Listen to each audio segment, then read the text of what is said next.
Então, o que nós temos aqui, né? Nós temos um cliente, no caso Ricardo, né? Que comprou um imóvel de um casal.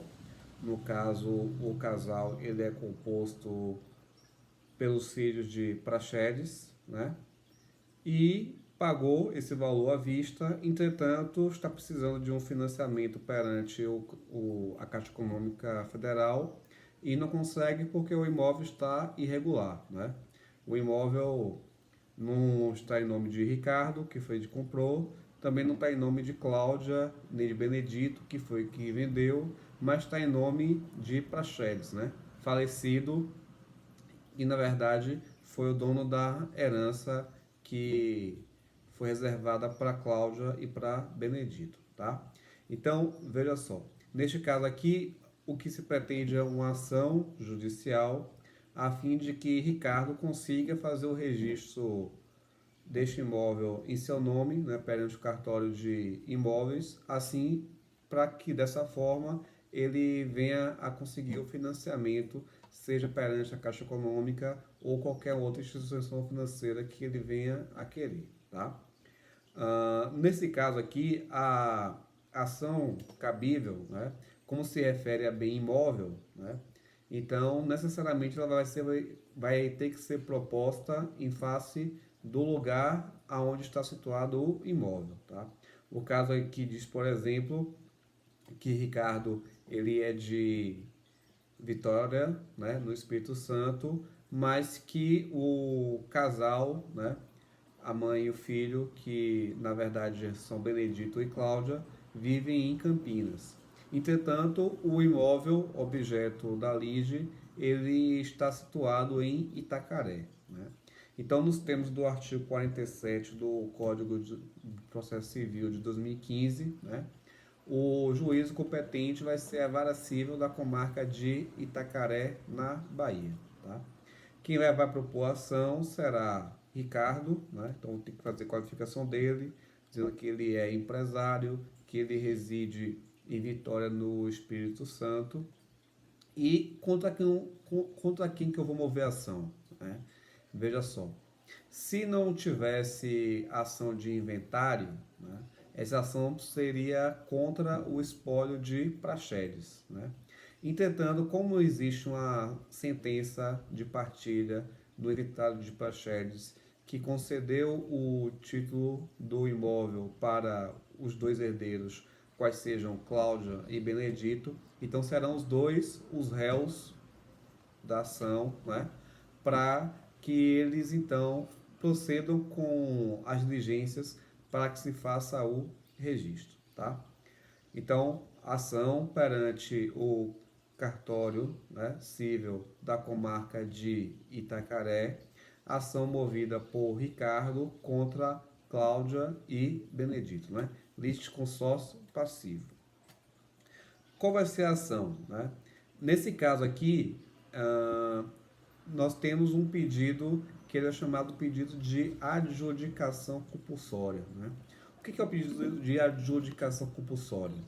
Nos termos do artigo 14 e 17, né, do Código Civil, que fala sobre direito de propriedade, né, é, o direito de propriedade ele é passado de uma pessoa para outra mediante o contrato, né, e também o registro de propriedade perante o cartório de imóveis, tá? Então não adianta você fazer um contrato de compra e venda, entregar as chaves de um imóvel, que esse imóvel vai ser seu. É necessário que haja o registro perante o cartório de imóveis. É isso que diz lá o artigo 14, 17 do Código Civil. Então, neste caso, o que aconteceu, né? Existe o contrato de compra e venda, existe o recibo do pagamento integral pelo valor estipulado por Cláudia e Benedito, né? Ou seja, a obrigação de pagar de Ricardo ela está cumprida.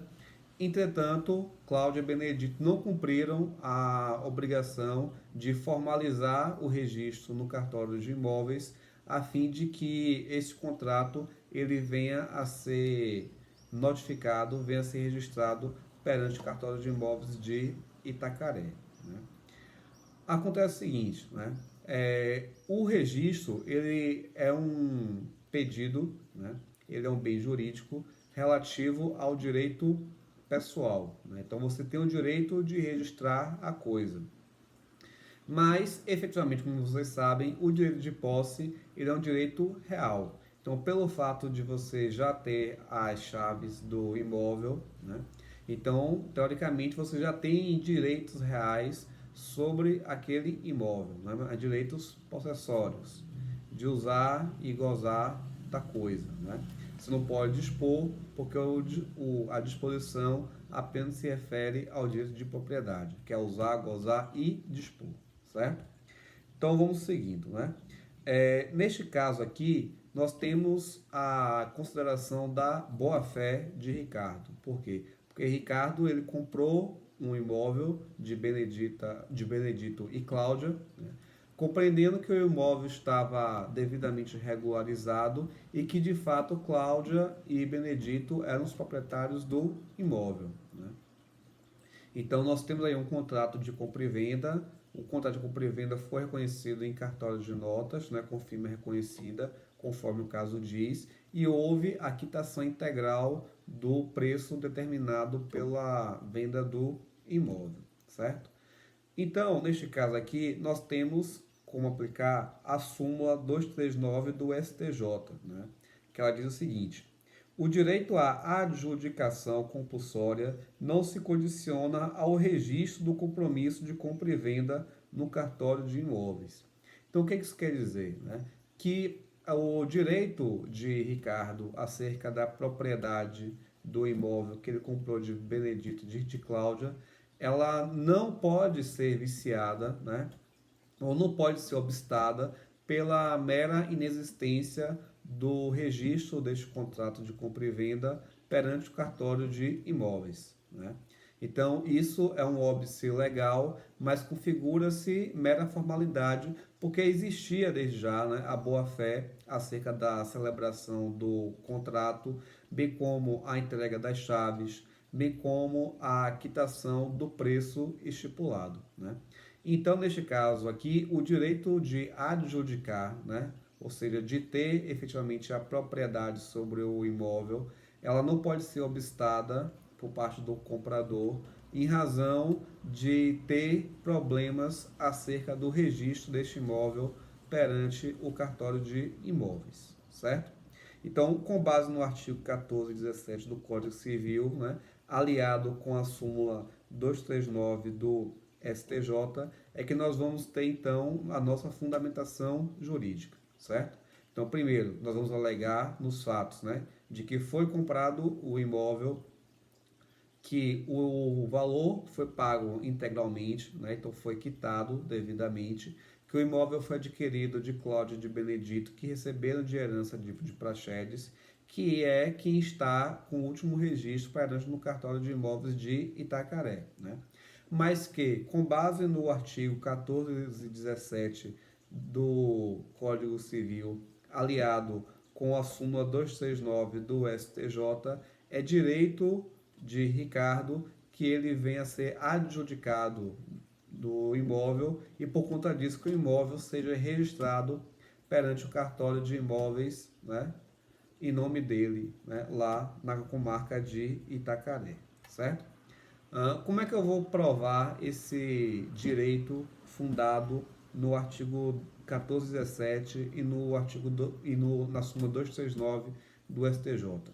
Basicamente, pelo contrato de compra e venda, né, firmado em cartório de notas, com firma reconhecida, né, assinado pelas partes e com testemunhas.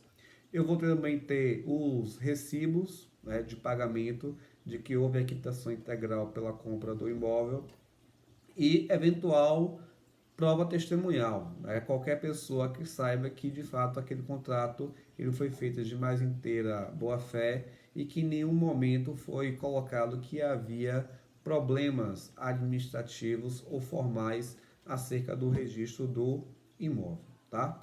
Então, a partir desta ação, o que eu vou pedir, né?